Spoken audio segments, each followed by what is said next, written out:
Ready start. माननीय अध्यक्ष महोदय, माननीय विरोधी दल की नेता की ओर से प्रदेश की जीवन उपयोगी वस्तुओं के अभाव और महंगाई की चर्चा के संबंध में जो संकल्प प्रस्तुत किया गया है, उस पर दोनों पक्ष के माननीय सदस्यों के भाषण हुए।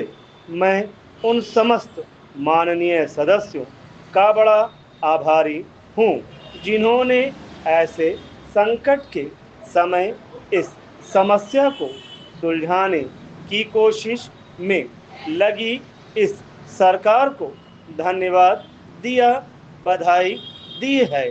मैं उनका भी बहुत आभारी हूँ जिन्होंने इस समस्या को सुधारने के संबंध में अपने महत्वपूर्ण सुझाव दिए हैं।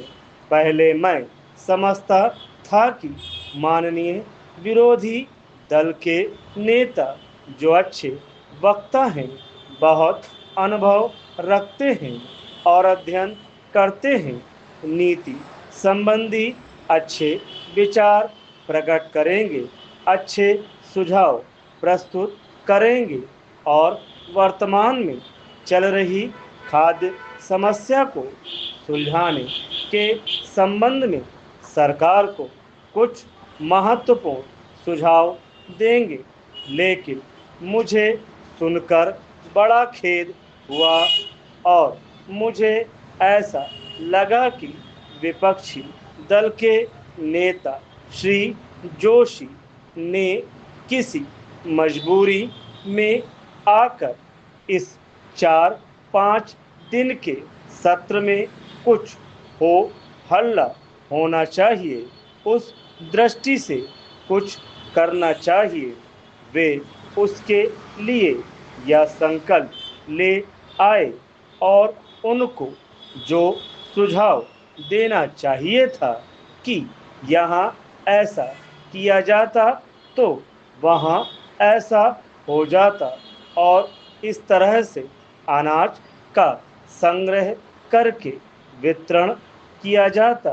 उन्होंने इस संकल्प में ऐसी कुछ बातें नहीं दोहराई, बल्कि इस संबंध में दूसरे विभिन्न विरोधी दल के सदस्यों ने यहाँ बताया कि 150 ग्राम अनाज देने से इंसान की जरूरत कैसे पूरी हो सकती है। भाई, यह सोचने समझने की बात है, विचार विमर्श करने की बात है।